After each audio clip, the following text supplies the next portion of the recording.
মধ্যপ্রাচ্যের আকাশ যেন আবার বারুদের গন্ধে ভারী হয়ে উঠেছে। একদিকে ইসরায়েলের সামরিক আগ্রাসন, অন্যদিকে ইরানের হুঙ্কার। এবার সরাসরি যুদ্ধের হুমকি।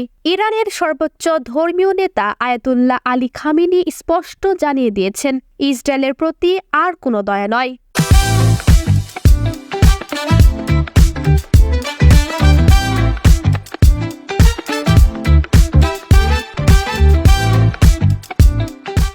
এই ঘোষণার পর গোটা বিশ্ব যেন শ্বাসরুদ্ধ হয়ে তাকিয়ে আছে মধ্যপ্রাচ্যের দিকে।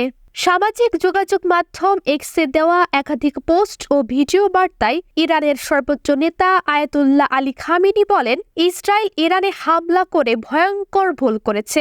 এটি শুধু বড় অপরাধ নয়, বরং চরম বেপরোয়া আচরণও। আল্লাহর কসম, এর পরিণতি হবে ভয়াবহ। তিনি আরও বলেন, ইসরায়েলের প্রতি কোনো দয়া বা সহনশীলতা দেখানো হবে না। আমাদের শহীদদের রক্ত বৃথা যাবে না। ইরানের সেনাবাহিনী প্রস্তুত। এর পাশাপাশি তিনি সতর্ক করে বলেন, দেশের আকাশসীমায় বা ভূখণ্ডে কোনো অনুপ্রবেশ মেনে নেওয়া হবে না। আশ্চর্যজনকভাবে একই দিনে পাল্টে যায় যুক্তরাষ্ট্রের সুর। সাবেক প্রেসিডেন্ট ডোনাল্ড ট্রাম্প, যিনি মাত্র কয়েক ঘন্টা আগে নেতানিয়াহুকে সতর্ক করেছিলেন, তিনি পরবর্তীতে এক সাক্ষাৎকারে ইসরায়েলি হামলাকে বলেন চমৎকার এবং অত্যন্ত সফল।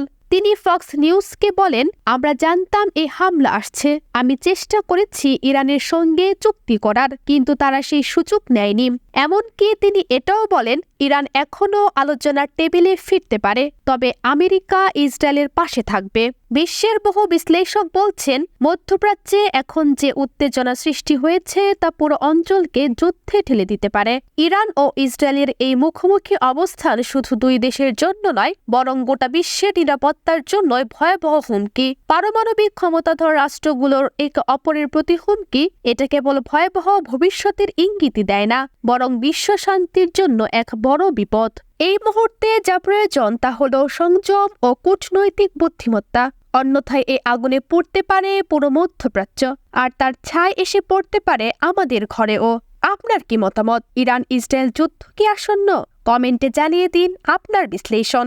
ভিডিওটি ভালো লাগলে লাইক দিন, শেয়ার করুন আর সাবস্ক্রাইব করে পাশে থাকুন বিশ্ব রাজনীতির প্রতিটি আপডেট পেতে।